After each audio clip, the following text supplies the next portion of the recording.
நானே ஒரு average student. இங்கே வந்து உட்காந்ததுக்கு என்னோட டீச்சர்ஸ் தான் காரணம். பட் எல்லா பிரச்சனையுமே உடனடியாக சமாளிக்க முடியாமல் சில டீச்சர்ஸோடைய சங்கங்கள் இருக்குது. சிலவங்க வந்து கோர்ட்டுக்கு போயிட்டாங்க.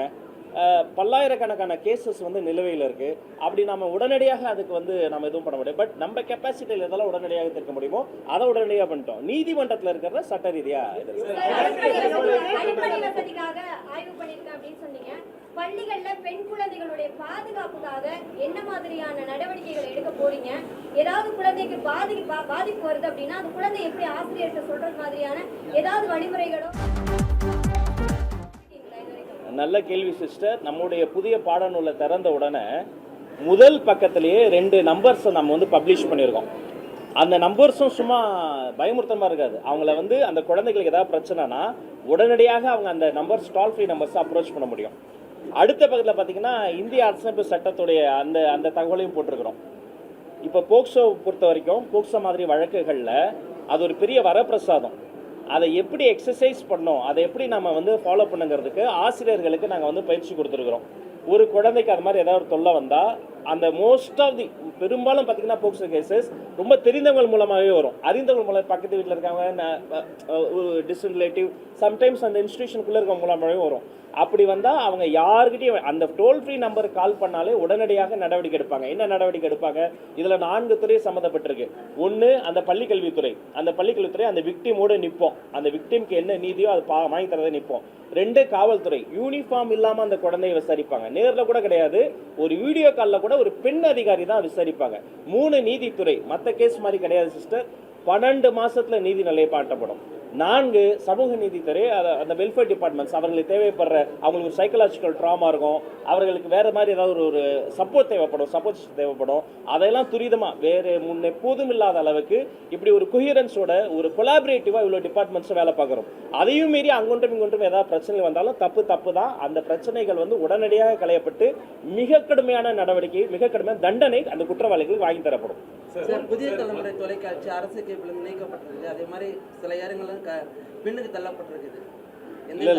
இல்ல ஆக்கப்பூர்வமான விமர்சனம் எல்லா அரசாங்கத்துக்கும் வேணும். எல்லா ஊடக நண்பர்கள் சொல்லிக்கிறேன், நீங்க எங்கள் உறவினர்கள் தான். ஜனநாயகத்தின் முக்கியமான தூண்கள். அது உடனே விசாரிக்கப்பட்டு அந்த டெக்னிக்கல் கிட்ஸ்லாம் சரி செய்யப்பட்டுருச்சு. எல்லா இடத்துலையும் அப்படி வந்து நடக்கல. அது ஏதோ நம்பர் இல்ல அப்படிலாம் கிடையாது. நானே இப்போ பார்த்து என் சாம்பர்லேயே அதுதான் விடுது. நம்பர் ஏதோ பின்னாடி போச்சுனாங்க உடனடியாக களையப்பட்டு விடுது. பட் உங்களுக்கு வேற என்ன பிரச்சனாலும் எதுனாலும் பண்ணாலும் feel free to approach me. நம்ம அது சரி டெட்டு முடிச்சவங்க எங்களுக்கு ப்ரியாரிட்டி கொடுக்கணுன்றாங்க. இல்லை ஏடிஎம்கே திமுக அரசாங்கம் சொல்லிச்சு நேரடியாக டெட்டு எழுதினாலே போதும், 2வது எக்ஸாம் எழுத தேவையில்லை, ஏடிஎம்கே கவர்மெண்ட் தேவையில்லை ஒரு ஜியோ போட்டாங்க, அதை நாங்கள் கேன்சல் பண்ணுவோம்னாங்க, பண்ணலை. இப்போ நீங்கள் அப்படியே இருக்கிற சிஸ்டத்தை அப்படியே கண்டினியூ பண்ண போகிறீங்களா? என்ன பாலிசி அடாப்ட் பண்ண போகிறீங்க? சார் கேள்வியே ஒரு பெரிய பதிலாக சொல்லிட்டார் பாருங்க. நல்லது. இப்போ கூட நாங்கள் வரும்பொழுது தொலைபேசியில் ஃபாலோ பண்ணிக்கிட்டே இருந்தோம். உச்சநீதிமன்றத்தில் நம்ம துறை சார்ந்த என்னென்ன தீர்ப்பு வருதுன்னு பார்க்குற பொழுது இந்த டெட் எக்ஸாம் சம்பந்தமாக 2 ஆண்டுகளில் தேர்வாகணுங்கிறது 3 ஆண்டாக மாறி இருக்குது. உடனடியாக அந்த தீர்ப்பு நகலெல்லாம் நான் வாங்க சொல்லியிருக்கிறேன். இது ஆசிரியர்கள் நலன் என்பது மாணவர்களின் நலன், ஆசிரியர்கள் மாணவர்களின் நலன் என்பது இந்த நாட்டின் நலன். அதனால் இது நீதித்துறை சம்மந்தப்பட்டது. அது நம்ம உடனே இப்போ நம்ம டிஆர்பியில் ஒரு எக்ஸாம் வைக்கிறதோ, அவங்கள கூப்பிட்டு கிரீவன்சஸ் மீட்டிங் வைக்கிறதோ, அது ஒரு புரோட்டோகால் இருக்குது. அது ஃபாலோ செய்யப்பட்டு அவர்களுக்கும் என்னால் முடிந்த ஏதோ ஒரு நன்மை, அது வந்து 15-16 ஆண்டுகால பிரச்சனையை 15 நாட்களில் சமாளிக்க முடியாது, சரி செய்ய முடியாது, உண்மைதான். ஆனால் அடுத்து இன்றைக்கி நான் செய்யக்கூடிய ஒரு விஷயம், அடுத்த 5 ஆண்டுகளில் அவர்களுக்கு ஒரு நன்மை பயக்கணும், அடுத்தடுத்து வரக்கூடிய தலைமுறைக்கு நன்மை நடக்கணுன்ற ஓப்பன் ஹார்ட்டோட திறந்த மனதோடு இருக்கிறோம். எந்த சார்பு தன்மையும் இல்லாமல் உட்கார்ந்து பேசி சரி செய்ய முடியாத பிரச்சனை உலகத்தில் எதுவுமே இல்லை. போர் பிரச்சனையை பேசி தீர்க்கும் போது பெற்றோர் ஆசிரியர் மாணவர் பிரச்சனை தீர்க்க முடியாதா? நம்புங்கள், கொஞ்சம் நேரம் தான்.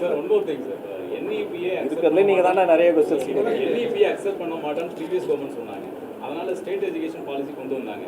நம்ம அந்த எஸ்இபியை ஃபாலோ பண்ண போகிறோமா இல்லை என்இபியில் இருக்கிறத ஃபாலோ பண்ண? ஐயா எஸ்சிஆர்டிக்கு விட என்னையாகணும். நம்முடைய ஸ்கூல் எஜுகேஷன் பாலிசியில் அந்த புக்ஸை நான் அவர் அண்ணனுக்கு மட்டும் ஒரு காப்பி கொடுத்துருங்க, ப்ளீஸ் வாங்கி பாருங்கள். இது அரசியலே கிடையாதுங்க. நான் பார்த்தப்ப எனக்கு அவ்வளோ ஆசையாக இருந்தது. ஒரு குழந்தையை தூக்குற மாதிரி அந்த புக்கை நீங்கள் தூக்கி பாருங்கள். கண்டிப்பாக இந்த மாநில நலன் சார்ந்து நம்முடைய மாநில கல்விக் கொள்கையே போதுமானது.